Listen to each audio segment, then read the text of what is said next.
رمضان المبارک اسلام کے فرائض میں سے ایک اہم ترین فریضے کو ادا کرنے کا مہینہ ہے،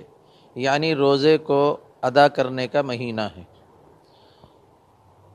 اسلام کی بنیاد 5 چیزوں کے اوپر ہے۔ اس میں سے پہلی بنیاد ہے شہادت اللہ الہ الا اللہ، اور دوسری بنیاد ہے نماز، تیسرے روزہ، چوتھے زکوٰۃ، اور پانچویں حج بیت اللہ۔ اللہ تعالیٰ نے روزوں کو فرض فرمایا، تراویح کو سنت قرار دیا۔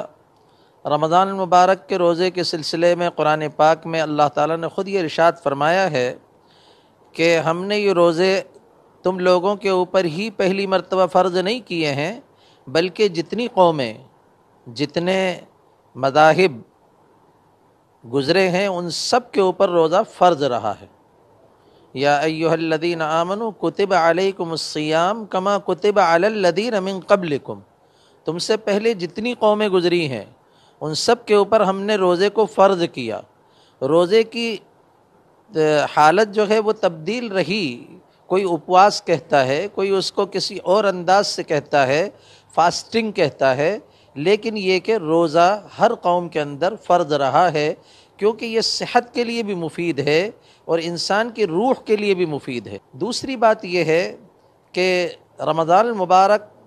سب سے پہلا عشرہ اس کا رحمت کا عشرہ ہے۔ نبی علیہ الصلاۃ والسلام نے ارشاد فرمایا کہ پہلے عشرے کے اندر، یعنی پہلے 10 دنوں میں اللہ تعالیٰ کی رحمتوں کا نزول ہوتا ہے۔ لوگوں کو رحمتیں سمیٹنے کے لیے اللہ کی طرف متوجہ ہونا چاہیے، اللہ کی طرف رغبت کرنا چاہیے، اور رمضان میں روزے رکھ کر، تراویح پڑھ کر اور نمازوں کا اہتمام کر کے گناہوں سے بچتے ہوئے رمضان المبارک کو گزارنا چاہیے۔ تو پہلا عشرہ ان کے لیے رحمت ہوگا، اور دوسرا عشرہ یعنی دوسرے 10 دن، بیچ والے جو 10 دن ہیں، اس میں اللہ تعالیٰ گناہوں کو معاف فرما دے گا۔ ہم لوگ انسان ہیں اور انسانوں سے گناہ ہوتا ہے، اللہ تعالیٰ گناہوں کو معاف کرنے والا ہے۔ گناہوں کو اور کوئی معاف نہیں کر سکتا، اللہ ہی معاف کرتا ہے۔ تو اللہ تعالیٰ کو رحم آ جاتا ہے جب کوئی شخص روزہ رکھتا ہے، تراویح پڑھتا ہے، جب کوئی شخص اللہ تعالیٰ سے معافی مانگتا ہے تو اللہ تعالیٰ پھر ان کے ساتھ یہ معاملہ فرماتا ہے کہ گناہ کرنے کے باوجود اللہ تعالیٰ معاف کر دیتا ہے۔ تیسرا عشرہ جو ہے جہنم سے خلاصی کا عشرہ ہے، کہ اس کے اندر اللہ تعالیٰ جہنم سے خلاصی نصیب فرما دیتے ہیں، جہنم سے آزاد فرما دیتے ہیں،